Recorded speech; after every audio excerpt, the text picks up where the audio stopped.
The call came at 2:11 inches the afternoon. Ethan Cole was on the third floor of the Mercer building, replacing a failed relay switch in the HVAC control panel, when his phone buzzed against the metal shelf. He didn't recognize the number, but the area code was local, and he answered it anyway because that was how he lived his life. He answered things even when he didn't want to. Mr. Cole. The voice on the other end was practiced. Even. The voice of someone who had made this kind of call before. This is Patricia Wynn, Administrative Secretary at Hargrove Academy. We need you to come in as soon as possible. It's regarding your daughter, Lily. He asked if she was hurt. A pause. She's fine. But there's been an incident. He was in his truck before she finished the sentence. Hargrove Academy sat at the end of a long private road in the Ashfield neighborhood, flanked by oak trees that had probably been there since before anyone on the school's board of directors was born. The buildings were red brick and cream trim, immaculately maintained. The kind of place where the parking lot was always half filled with luxury SUVs, and the newsletter came on cardstock. Ethan had scraped and worked and taken every overtime shift for 3 years to keep Lily enrolled there. Not because he needed the prestige, because Lily had flourished in 2nd grade, had made a best friend in 3rd, had won the science fair in 4th, and stood on the gymnasium stage and looked out at the audience with a smile Ethan had never seen on her face before. He pulled into the visitor lot at 2:47. The oak trees were bare. The sky was the pale gray of old dishwater. A security guard heavyset. Mid-50s. Name badge reading, T. Marsh was standing at the main entrance, and when Ethan walked toward the door, the man stepped slightly to one side. Not blocking, not welcoming. Just present in a way that was meant to be noticed. "Mr. Cole, that's me. They're expecting you in the administrative wing." He gestured left down the covered walkway. "Follow the blue stripe on the floor." Ethan followed the blue stripe, through a glass corridor, past trophy cases with photographs of students who smiled, the way students smile when someone tells them to smile, past the main office window, where 2 women looked up at him and then looked at each other. He kept walking. At the end of the corridor, Lily was sitting on a bench outside a closed door. She was wearing her navy wool coat, the one with the missing button on the cuff that they'd meant to replace since October. Her backpack was on the floor beside her feet, not on her back. Her hands were folded in her lap. When she saw Ethan, something moved across her face relief. Then something more complicated. Then very carefully, nothing at all. He sat down beside her. "You okay?" he said. "Yes," she said. "What happened?" She looked at her hands. "I don't know how to explain it. I was in the hall after 3rd period." She said it slowly, like she was reading from something inside her head. "And then, I was in Mr. Halverson's office. And then they called you." He put his hand on hers. "Did you get hurt?" She shook her head. "Did anyone else get hurt?" She shook her head again. Then she said, quietly, "I didn't do anything wrong, Dad." He believed her. He had believed her since the first time she'd said something like that to him, when she was 4 years old, and had insisted to a daycare teacher that she hadn't been the one to spill the paint. The teacher had doubted her. Ethan had not. He was right then, and he had a strong, settled feeling in his chest that he was right now. The office door opened. The man who came out was tall, silver-haired, and wore the particular expression of someone who had already decided how the conversation was going to go. Principal Douglas Halverson. Ethan had met him twice before, once at orientation, once at a parent and teacher night where he had stood at the edge of the room and shaken hands with parents whose names were on buildings. He had a handshake that pressed slightly too hard. "Mr. Cole." He did not offer his hand this time. "Please come in. My daughter stays where I can see her. A beat." "Of course." He left the door open. The office was large, with framed photographs of graduating classes going back 40 years. On the desk was a single manila folder, closed.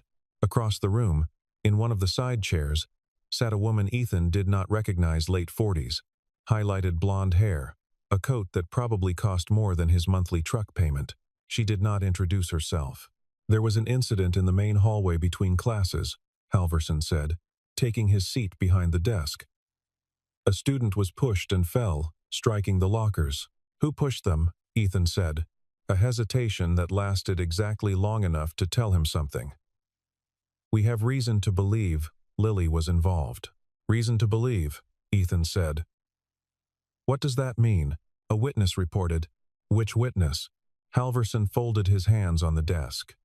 The identity of students involved in disciplinary proceedings is confidential. That's fine. What did this witness say? Specifically, the woman in the side chair shifted. Her jaw tightened. Mr. Cole, Halverson said, with the patience of someone who was running out of it, we take the physical safety of all our students very seriously. Given the nature of the report and the potential severity, I'm asking what my daughter is accused of doing. She pushed another student. The student fell and is currently being evaluated by the school nurse. And Lily's account? Silence. Has anyone asked Lily what happened? A brief initial statement was taken. Then you know she says she didn't do it. We have a witness who says otherwise. Ethan looked at the folder on the desk. Is there camera footage? The silence this time had a different texture. We do have security cameras in the main corridor, Halverson said. However, due to a technical issue, we were unable to retrieve usable footage from the relevant time period. What kind of technical issue? A recording error. These things happen. In what part of the corridor specifically did this occur? Halverson tilted his head slightly. I'm not sure why that's relevant. I'm trying to understand which cameras would have covered it. Mr. Cole.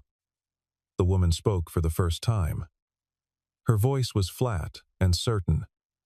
I understand you want to protect your daughter. But my son was hurt, and the school has taken appropriate action.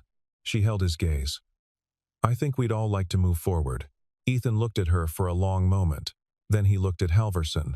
Then he reached into his jacket pocket and took out a small notebook, the same green spiral-bound notebook he used at work to log fault codes and timestamps, and he uncapped his pen. Mr. Halverson, he said, I'd like the name of the specific policy under which Lily is being removed from school today. The policy number and the full title, please. Outside on the bench, through the open door, Lily watched her father and waited. When they reached the front entrance, the security guard was holding Lily's backpack, not offering it, holding it. As if it had been brought out from inside, rather than carried out by Lily herself, Ethan took it without comment. In the parking lot, he helped Lily with the straps and made sure the zipper was closed all the way. On the plastic name tag clipped to the outer pocket, her name was still there, Lily Cole, printed in the careful block letters she'd used when she was 7, and believed that neat handwriting was one of the most important skills a person could develop. He opened the passenger door for her. She got in without speaking.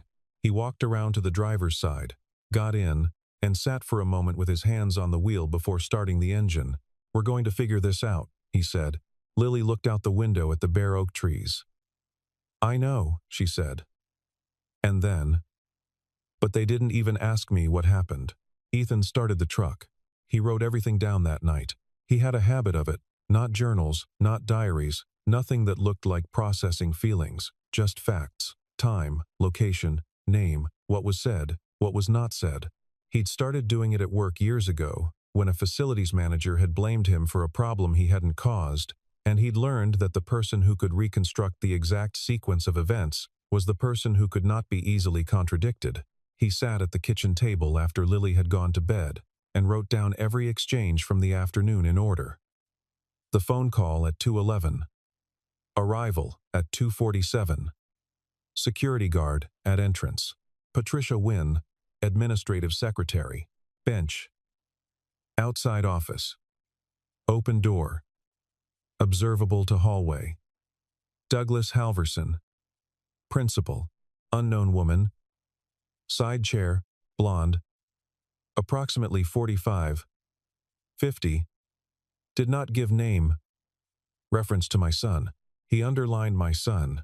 He wrote down the exact phrasing. Reason to believe. Technical issue. Recording error. He wrote down what had not been said. No policy number provided. No written documentation offered or requested to be signed. No description of the alleged incident beyond pushed and fell. No statement of duration of suspension. No contact information for formal appeal process. He had asked for this at the door and been told to check the handbook, which he had not yet received a copy of. He opened his laptop. Hargrove Academy's student handbook was available online. He found the disciplinary procedures section in 20 minutes. There were 7 steps listed for a Level 2 incident, which was the category that covered physical altercations. Step 1 was a written incident report filed within 4 hours. Step 2 was separate interviews with all parties involved, conducted before any disciplinary action was taken. He read Step 2 again. Separate interviews with all parties involved, conducted before any disciplinary action is taken. He wrote this down and drew a box around it. Then he wrote, Lily was not interviewed before removal. Possibly no interview at all. Brief initial statement does not match procedure language. He made a separate column on the page. He wrote at the top, questions. The first question, who is the boy's mother? The second, who has access to the security camera system? The third, what does recording error mean, specifically no file created? Or file created and not accessible? Or file created and deleted? He stared at the third question for a while. He worked in building systems. He'd spent 11 years maintaining HVAC controls, electrical panels, access systems, and increasingly, in recent years, security infrastructure. He was not a cybersecurity specialist. He was not a network engineer, but he knew what a recording error looked like from a systems perspective, and he knew that a well-maintained security camera installation at a school like Hargrove Academy did not simply fail to capture footage during a 3-minute window in a main corridor without a specific place identifiable cause. He closed the notebook. From the hallway he could hear Lily's sound machine white noise, set to the ocean sound she'd preferred since she was 5. He sat and listened to it for a moment before going to bed. In the morning, he called the school. Patricia Wynne answered. He asked to speak with Halverson. She said he was in a meeting. He asked to schedule a formal meeting, to be conducted in writing and followed by written minutes. She said she would pass that along. He asked for the name of the board-appointed parent advocate on the disciplinary committee. She said she wasn't sure that position existed. He asked her to confirm that in writing via email, along with the date and time of his call. There was a pause.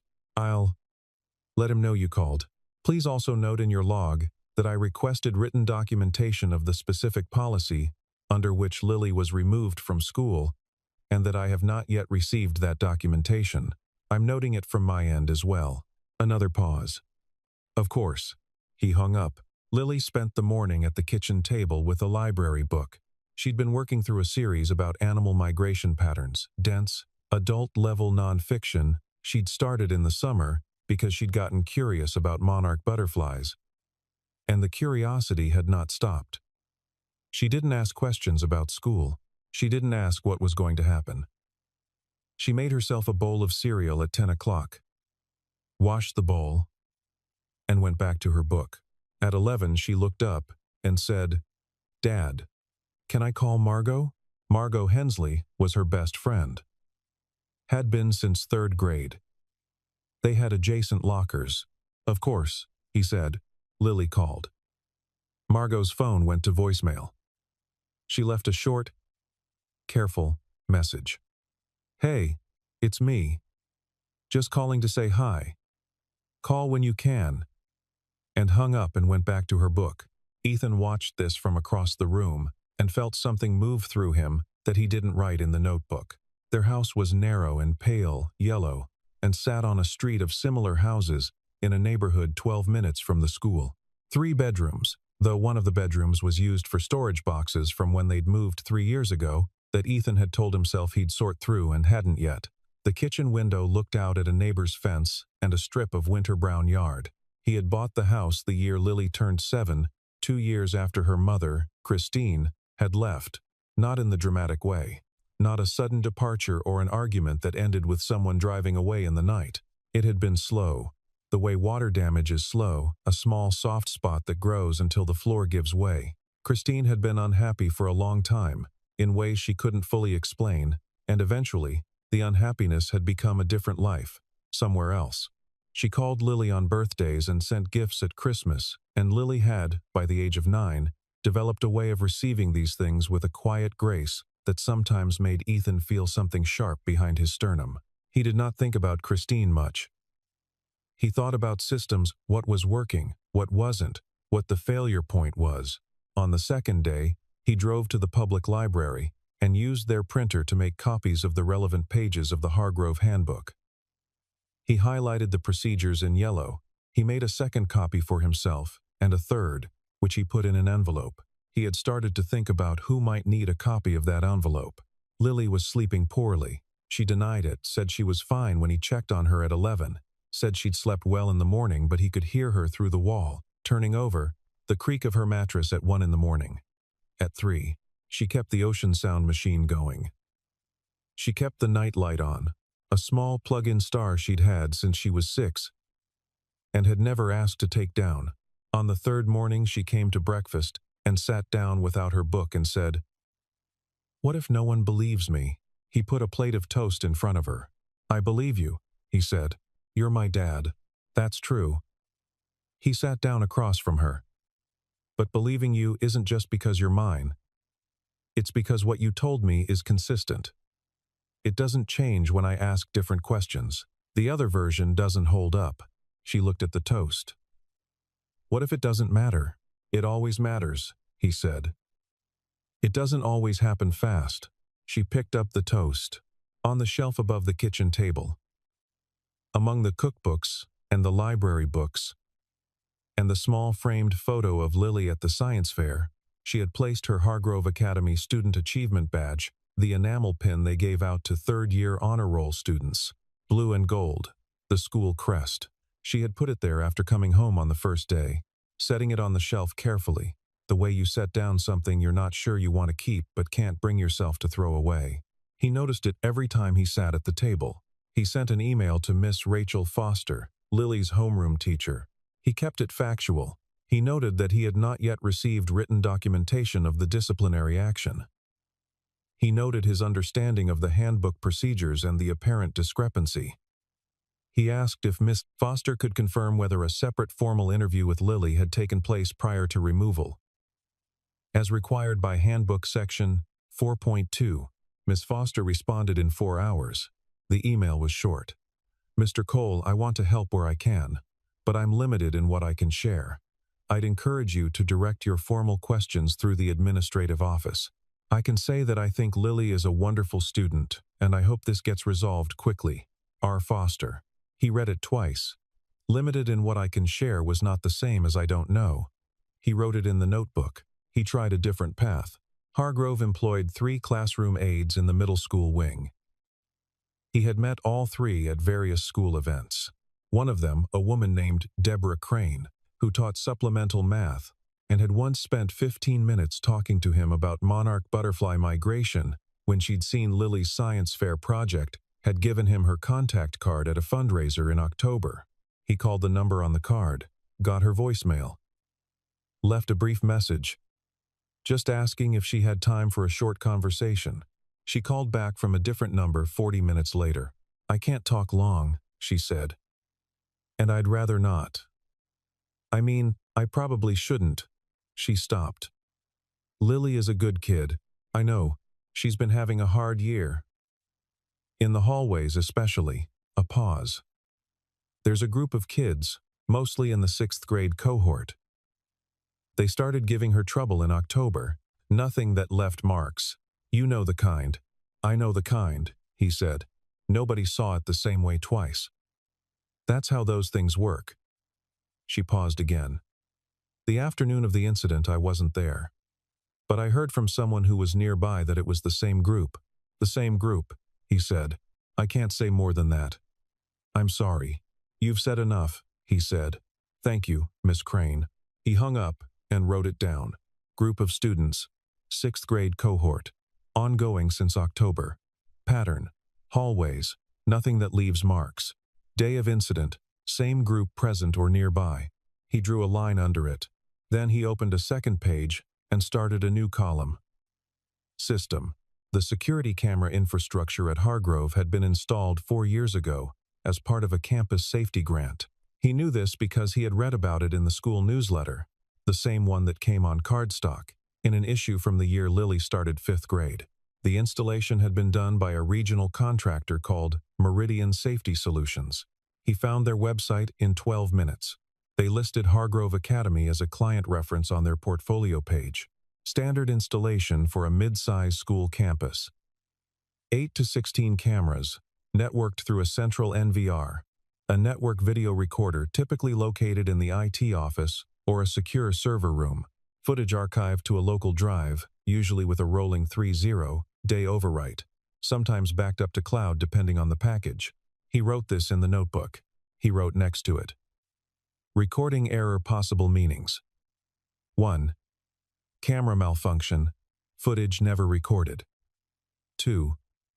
NVR malfunction, footage recorded to camera buffer but not archived. 3. Footage recorded and archived. Archive file inaccessible due to error. 4. Footage recorded, archived, and subsequently deleted. He put a mark next to number 4. He was not going to be able to access the system remotely. He had no credentials, no authorization, and no interest in doing something that could be called unauthorized access. But he knew what a school's IT infrastructure looked like from the outside. And he knew what questions to ask of someone who had access from the inside. The question was whether anyone on the inside was willing to ask them. The answer came from a direction he hadn't expected. He had filed a formal records request with the school not through the administrative office, where it would be received by Patricia Wynne and passed to Halverson, but through the district office, using the public records provision that applied to all schools operating under a state charter, which Hargrove did. The request was for a copy of any and all incident documentation related to Lily Cole, filed between November 1st and November 15th. While he waited for that, he requested from the district office a log of any official complaints filed by parents regarding student safety in the middle school building in the previous 18 months. This was public information. It took 4 days. When the log arrived, there were 11 complaints. 3 were about the parking lot. 2 were about food allergies in the cafeteria. 1 was about a physical altercation in gym class, filed by a parent named Mark Jessup in February of the previous year. He found Mark Jessup in the school directory. His daughter was in the same grade as Lily, a girl named Paige. He left a voicemail. Mark Jessup called back the same evening. Paige never talked about it much afterward, Jessup said. We pulled her from the after-school program, and it got better. But I always figured the school just... He stopped. They're very good at making things quiet. What happened with your complaint? Nothing. Halvorsen called me, very professional, said they'd looked into it and found no corroboration. A pause. Funny thing, though. I had asked them about camera footage. They told me the camera in that section of the building had been having intermittent issues. Ethan was quiet. Same camera section? He said. Jessup thought about it. Near the main lockers. The long hall on the east side. East side, Ethan said. Main corridor. Yeah. He wrote it down. He wrote it down, and then he sat looking at it. A camera in the same section of the same building with intermittent issues in February, nearly 9 months ago. The same section where Lily's incident had taken place. The same camera whose footage was now unavailable due to a recording error. He opened his laptop and pulled up the Meridian Safety Solutions website again. He found the contact page. He sent a brief, professional inquiry, identifying himself as a parent of a Hargrove Academy student with a general question about standard NVR logging practices, specifically whether standard installations created access logs that would show when a file was viewed, moved, or deleted. He received an automated reply, and then, 2 days later, a human response from someone named Greg Whitfield, a field technician. Yes, standard NVR systems log all access events, including file deletion. These logs are stored separately from the footage files and typically cannot be easily overwritten. If you're looking for information about a specific installation, the school's IT administrator would have access to the admin panel. He read it 3 times. Logs stored separately from footage files. He wrote this in the notebook, and then he put the pen down and looked out the kitchen window at the neighbor's fence. He needed someone inside the building. It was Deborah Crane who, without knowing she was doing it, pointed the way. "I've been thinking about what you asked," she said when she called again, unprompted, on a Thursday afternoon. "There's a man in IT. He's been there about 2 years. I don't know his full name. Everyone just calls him Danny. She paused. "He's not happy there. I don't mean that as gossip. I mean he's the kind of person who cares about whether things are done right. Does he know about the footage issue?" A silence. "I think," she said carefully, "that he knows more than he's been allowed to say. He didn't approach Danny directly. He didn't need to.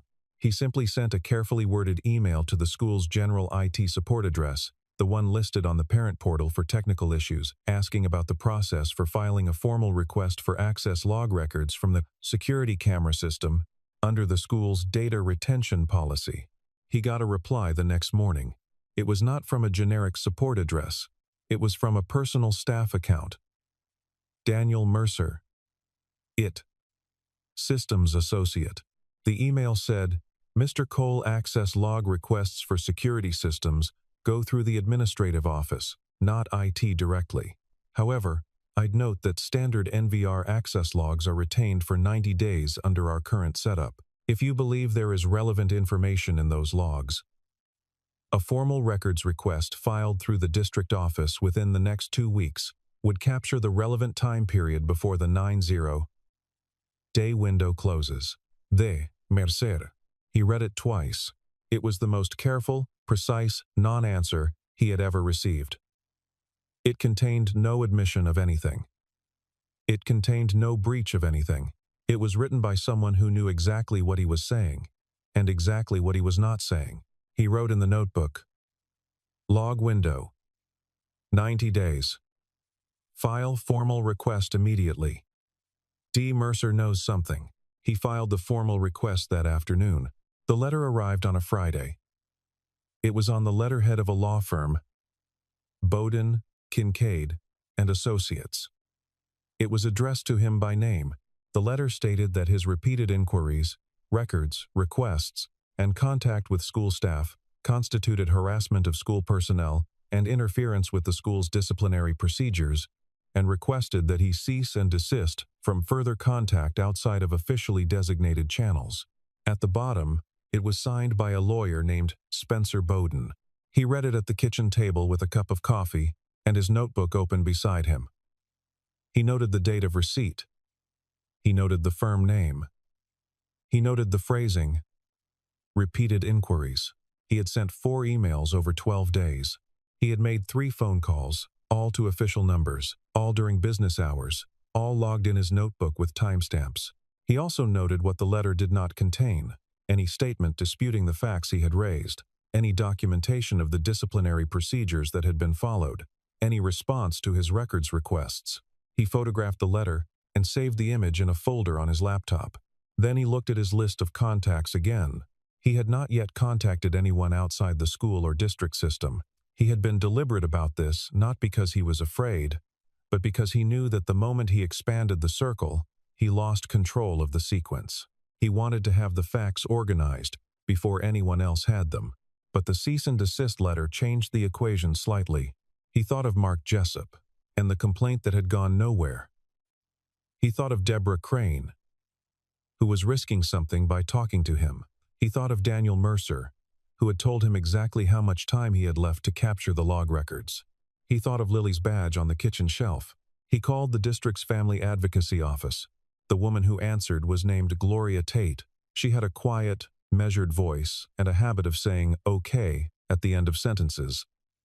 Not as agreement, but as a kind of compass bearing "okay," meaning, "I am still with you, keep going." He talked for 20 minutes. He read her specific passages from the handbook. He read her the timestamps from his notebook. He told her about the 2 incidents in the same camera corridor. He told her about Daniel Mercer's email without using his name. When he finished, she said, "The cease and desist is not legally binding in the way they want you to believe it is. Public records requests are protected. Your right to advocate for your child through official district channels is protected. Keep every record you have. I have them, he said. Okay, she said. Then let's talk about next steps. That same week, Lily stopped sleeping through the night entirely. He heard her at 1 a.m., at 2, at 3:30. Not crying, Lily didn't cry easily. She had her mother's stubborn stoicism about certain kinds of pain. Just awake. Moving. The sound machine running.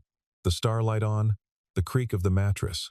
On the fourth night, he went and knocked on her door, and she said, "Come in," and he sat on the edge of her bed in the dark, and she said, "What if Margot thinks I did it?" Margot had not called back. "I don't know what Margot thinks," he said. "That's hard not knowing. Everyone at school probably thinks it. Some people will think whatever they're told to think," he said. "Some people will wait to know more. Some people already know it's wrong and don't know what to do about it yet." She was quiet. "The hallway," he said. "That afternoon. Can you walk me through it again?" Just the things you saw. She had told him twice before. She told him again. The same account, in the same order, with the same detail. The bell between third and fourth period. The group of 3 boys near the water fountain. The way one of them stepped sideways into her path. The lockers coming up fast. The shoulder connecting. The spin and stumble. And the wall of a locker door stopping her fall. The sound of laughter. The way she'd stood up and walked away without speaking because she'd learned that responding gave them more to work with. She hadn't pushed anyone. She had been pushed. "Okay," he said. "I believe you." She was quiet again for a long time. Then, "Dad, how come you never yell at them? At the school people, I mean. You're always so." She thought about it. "You never sound mad." "I'm mad," he said. "I'm very mad." "Then why?"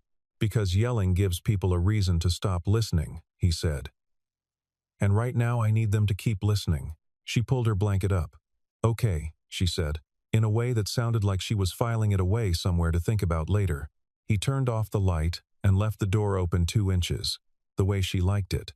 The message came from a number he didn't recognize. It arrived on a Tuesday evening, 11 days after the incident. A text. Check the local parent forum. Post from a user called T. Marsh, 89. Don't respond to this number. He didn't recognize the name. He opened the forum. The post was from someone whose account had been created that afternoon.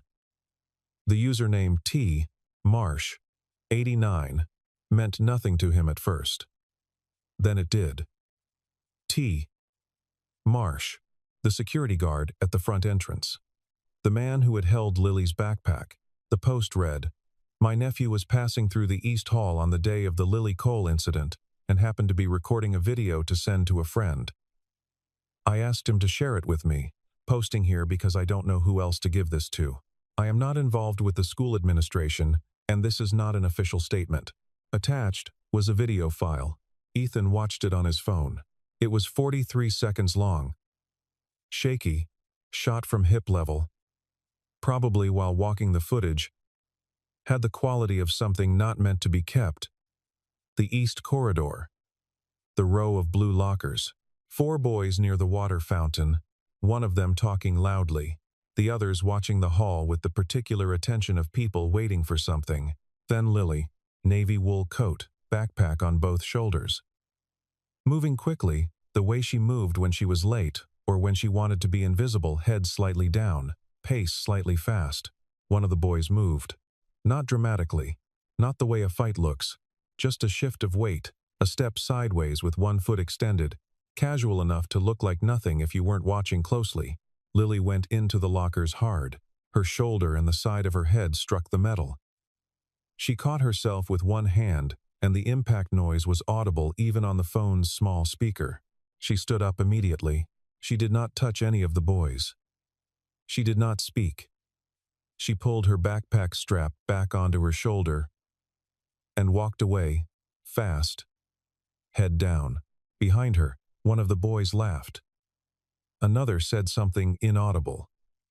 The third looked directly at the camera, looked straight at whoever was recording, and smiled. The video ended.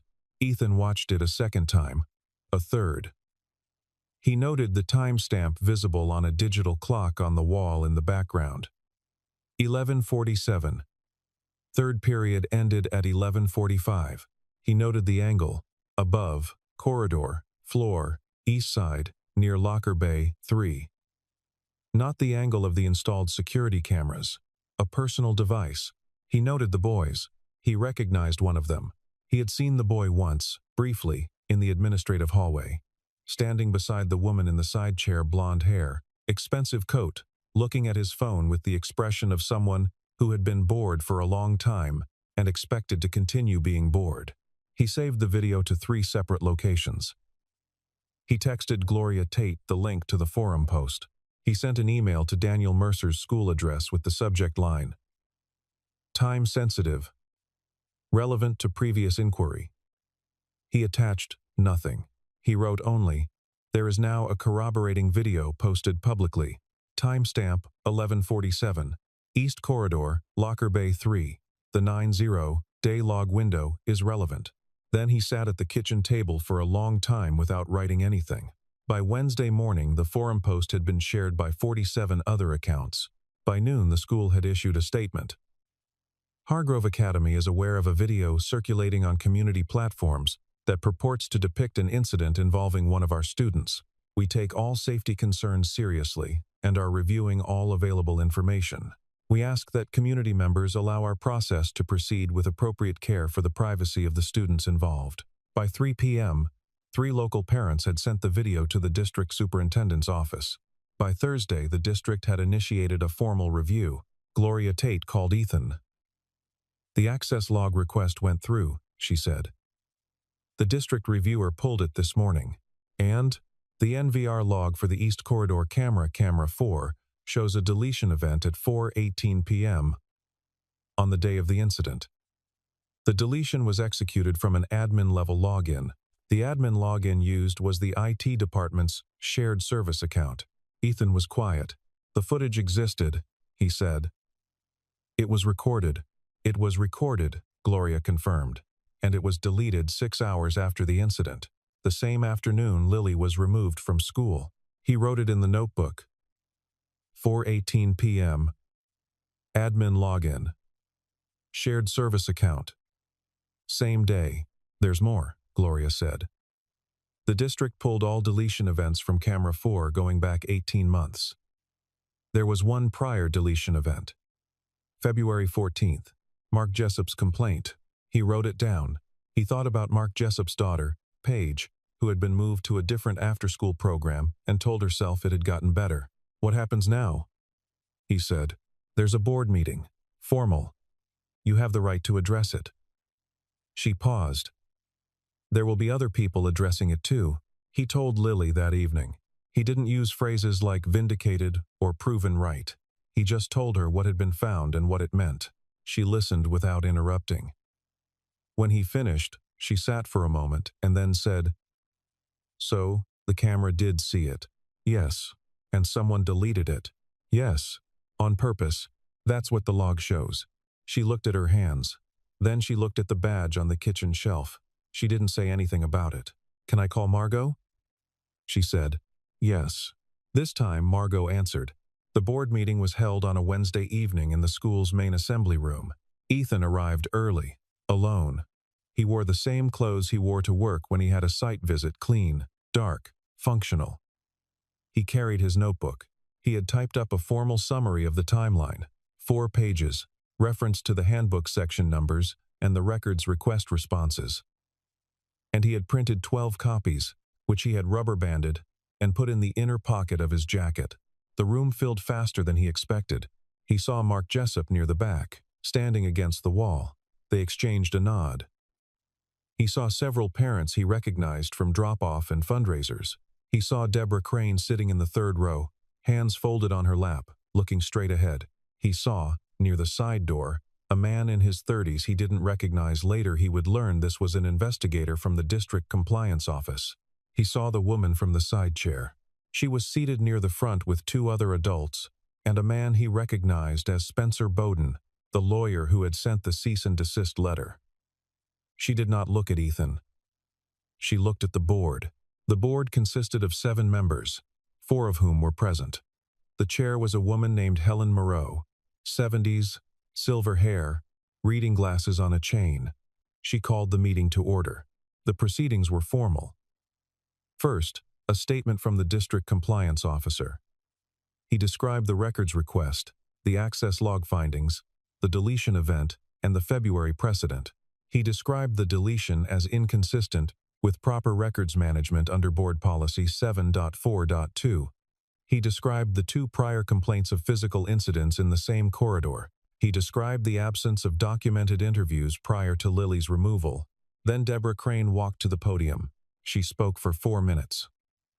She described what she had observed in the East Corridor over the previous 3 months, the group of boys, the pattern, the specific incidents she had witnessed or been told about. She named 2 incidents she had reported verbally to the vice principal's office and for which no written record had been created. Her voice did not waver. Then a man Ethan had never met stood up. He introduced himself as Daniel Mercer, its systems associate. He was calm and precise.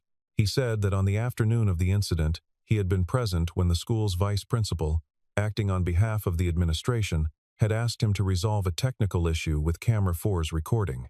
He had been shown the footage on the NVR admin panel before the deletion. He had been told the footage was confusing the situation. He had been instructed to delete it under the authority of the school's administrative office. He had complied.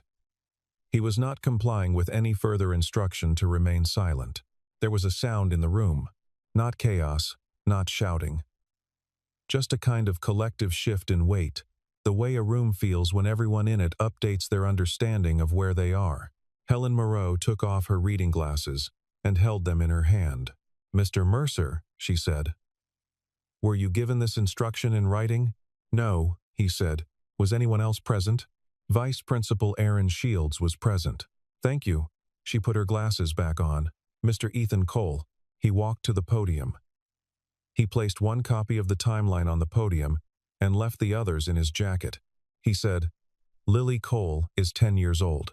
She was removed from school without a proper interview, without written documentation of the alleged incident, and without access to the appeal process described in your own handbook. The security footage that would have shown what actually happened was deleted on the same afternoon she was removed, by an administrator who had reviewed it and found it inconsistent with the official account. The deletion event is logged. The prior deletion event, 9 months earlier, is also logged. I am not asking this board to punish anyone. I'm asking you to correct my daughter's record, restore her enrollment without condition, and fix the process so that the next child in that corridor has somewhere to turn." He picked up the timeline. "I have copies for each board member." He placed them on the secretary's table and walked back to his seat. The vote was not close. The board voted to restore Lily's enrollment immediately, with all disciplinary record expunged.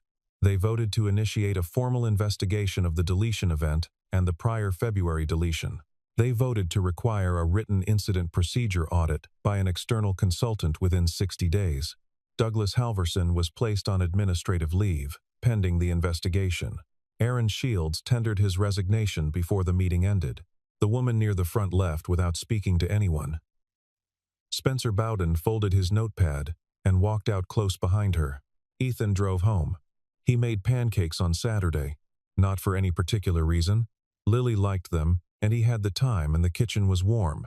He made them from scratch, the batter mixed by hand. The pan heated slowly, and Lily sat at the counter and watched him, and asked if she could crack the eggs, and he said yes. She cracked them cleanly. She had always been careful with things like that.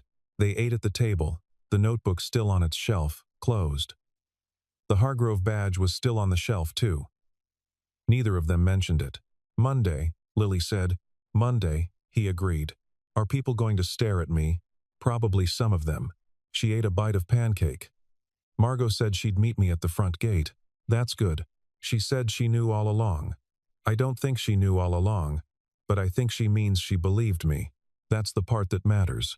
Lily turned her fork over in her hand. "Danny Mercer," she said. She'd heard his name at dinner one night when Ethan was on the phone with Gloria Tate. "He got in trouble?" He's on paid leave while the district figures out what to do, but he's not in trouble for coming forward. That's protected. He looked at her. He did the right thing when it was hard. She nodded slowly. And the boy's mom? Ethan thought about how to answer this. She did what she believed was protecting her son, he said. She was wrong about how to do it. The school was wrong to help her. And those are two separate things that both need to be answered separately. He paused. The district will look at it. Will anything happen to the boys? I don't know.